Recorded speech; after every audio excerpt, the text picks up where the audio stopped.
આદિવાસી સમાજને જો હવે કાંઈ પણ તકલીફ સરકાર જો આપશે તો હવે સરકારની ખેર નથી, એવું એક ખુલ્લા મંચ ઉપરથી ચૈતર વસાવા જે આદિવાસી સમાજના એક લીડર તરીકે માનવામાં આવે છે તેમણે ખુલ્લા મંચ ઉપરથી આ વખતે કહી દીધું છે. ઘણી બધી વખત જે આદિવાસી સમાજ છે એને પીછેહટ કરવી પડે છે, કાં તો તેમને એક ગુજરાતની અંદર એક સ્ટેટ જે છે એ ઓછું આપવામાં આવે છે, જે સ્ટેટસ છે તે ઓછું આપવામાં આવે છે. પરંતુ આ વખતે ચૈતર વસાવાએ ખુલ્લા મંચ ઉપરથી કહી દીધેલું છે કે જો આદિવાસી સમાજને હવે જો બીજી વખત કોઈ પણ પરિસ્થિતિમાં સરકાર જો હેરાન કરે છે તો છેલ્લા શ્વાસ સુધી લડી લેવાની ચૈતર વસાવા હિંમત રાખે છે. આખો આપણે સમગ્ર જે વિડીયો છે તે જોઈએ. રામી ડેમ હોય, કડાણા ડેમ હોય, ઉકાઈ ડેમ હોય કે કરજણ ડેમ હોય, આજે આદિવાસી સમાજ અનેક રીતે પોતાના ગામથી વિભાજિત થયો છે, પોતાના સમાજથી વિભાજિત થયો છે, પોતાની સંસ્કૃતિથી વિભાજિત થયો, પોતાની પ્રકૃતિથી વિભાજિત થયો. અને અમારા લોકોને આજે પણ નર્મદાનું પાણી નથી મળતું. ત્યારે આ સરકારને હવે અમે કહેવા માંગીએ છીએ, અમારો સમાજ હવે અધિકારોની વાત કરે છે.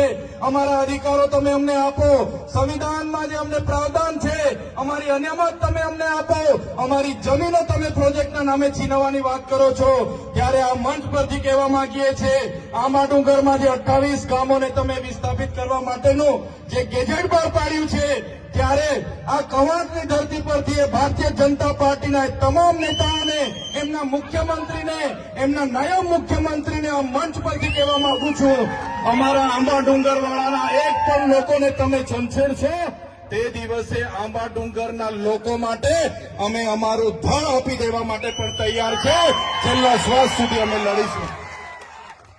મને આ વિસ્તારમાં આવીને મંત્રીઓએ કીધું કે એનું દુકાન નથી. મંત્રીને ખબર હોવી જોઈએ, તમારા પ્રદેશના નેતાઓ, તમારા દિલ્હીના નેતાઓ મારા માટે મંત્રી પદ માટે લાલ પીછામ બચાવીને ઉભા હતા, લાલ જાજમ પાથરીને ઉભા હતા. મને તમારા પ્રદેશના નેતા અને દિલ્હીના નેતાએ કીધું, ચૈતરભાઈ તમે આવો, તમને કાલે મંત્રીમાં અમે ઉપાડી લઈએ, કાલે મંત્રી બનાવી દઈએ.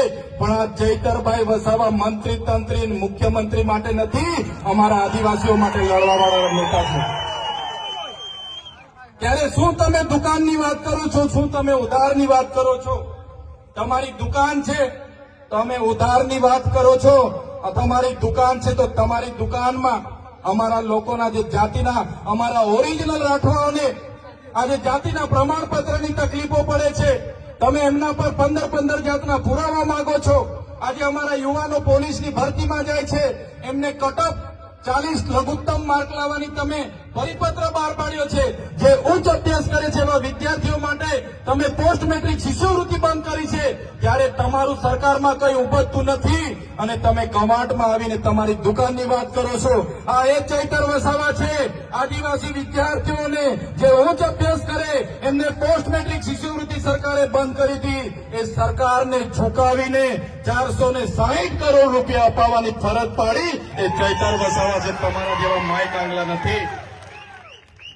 આ ભીડ એ તમારા જેવા, અમારી પાસે 7 કરોડનો મંડપ નથી, અમારી પાસે 2 કરોડનો ડોમ નથી, અમારી પાસે 5 કરોડનું સ્ટેજ નથી, અમારી પાસે ભીડ લાવવા માટે 7 કરોડ 71 લાખ રૂપિયા ટ્રાયબલના નથી, અમારી પાસે ડેકોરેશનના 16 કરોડ આદિજાતિ બજેટના નથી, અમારી પાસે મોબાઈલ ટોયલેટ માટે 2 કરોડ ને 40 લાખ રૂપિયા નથી, અમારા લોકોને નાસ્તા સમોસા ખવડાવવા માટે અમારી પાસે 2 કરોડ નથી, અમારા લોકોને ચા પીવડાવવા માટે 2 કરોડ નથી.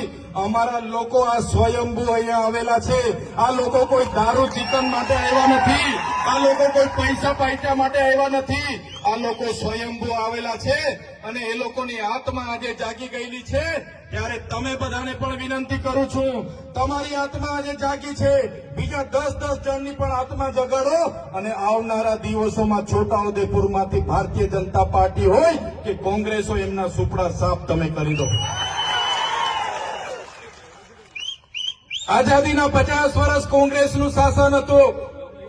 એ જમાનામાં ડેમોની પરિયોજનાઓ બની, એમના એમઓયુ થયા, પ્રોજેક્ટો થયા, રોડ થયા, કોરિડોર થયા, નહેરો નીકળી, હાઈ ટેન્શન લાઈનો નીકળી અને બધા જ પ્રકારના પ્રોજેક્ટો થયા. એ જ પ્રકારે ભારતીય જનતા પાર્ટીની 30 વર્ષની શાસનમાં એનું અમલ થયું, આજ દિન સુધી પૈસા એક નથી લાગુ, અનુસૂચિત 5 લાગુ નથી.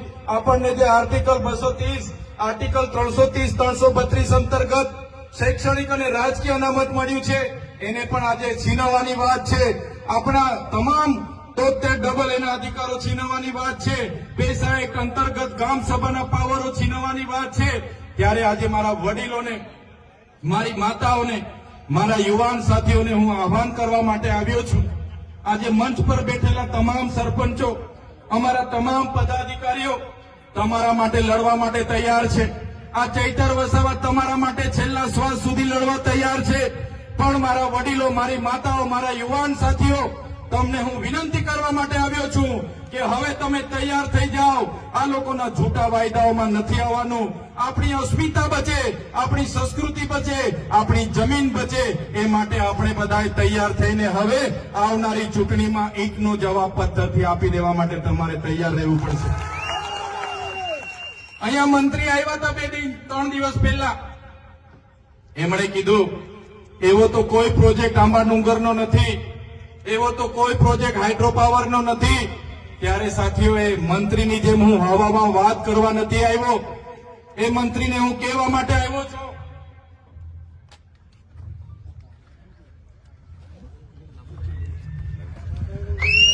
આ એ જ કાગળ છે, એમની ભારતીય જનતા પાર્ટીનો ગેજેટ છે, જેમણે નોટિફિકેશનની તારીખ 25 સપ્ટેમ્બર 2020 ના રોજ આંબા ડુંગરની આજુબાજુના 28 ગામોને સંપાદિત કરવા માટેનો ગેજેટ બહાર પાડ્યો છે. મેં મંત્રીની જેમ હવામાં વાત નથી કરતો.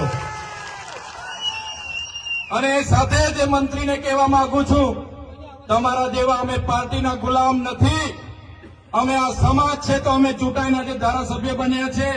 અને જે દિવસે અમારા સમાજને અમારી જરૂરત પડશે ને, તો આ મંચ પર બેઠેલા લોકો પેલી લાઠી ખાશે, મંચ પર બેઠેલા લોકો પેલી ગોળી ખાશે, પણ અમારા સમાજને અમે ન્યાય અપાવીને રહીશું, ન્યાય અપાવીને રહીશું.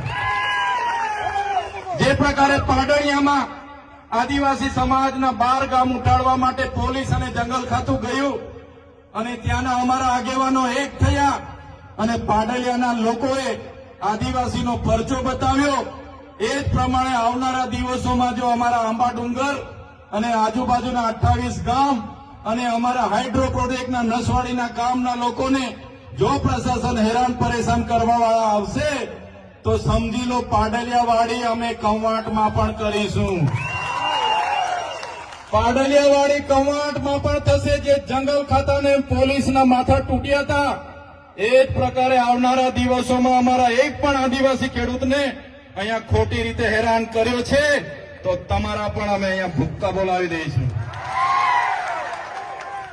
સાથીઓ, આ લોકોને ટેવ પડી ગયેલી છે સત્તામાં બેસીને પોલીસનો ઉપયોગ કરવાનો, જંગલ ખાતાનો ઉપયોગ કરવાનો. પણ આ મંચ પરથી કહેવા માંગુ છું, આજે જેટલા પણ આ કાર્યક્રમમાં પોલીસ વ્યવસ્થા માટે, કાયદો વ્યવસ્થા માટે ઉભા છે, પોલીસ માટે એકવાર જોરદાર તાળીઓ પાડી લો. જે પોલીસ અધિકારીઓ સંવિધાન પ્રમાણે સુરક્ષા, શાંતિ અને સલામતીનું કામ કરે છે, સેવાનું કામ કરે છે, એવા ઈમાનદાર, પ્રામાણિક અને નિષ્ઠાવાન પોલીસ અધિકારીઓને ચૈતર વસાવાના કળા ખાતે સલામ કરું છું મેં.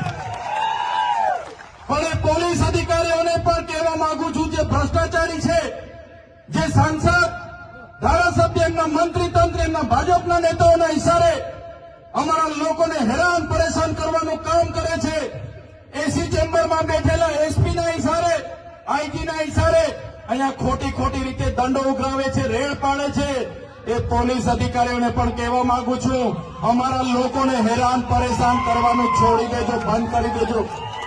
ખોટા કેસ કરવાનું બંધ કરી દેજો.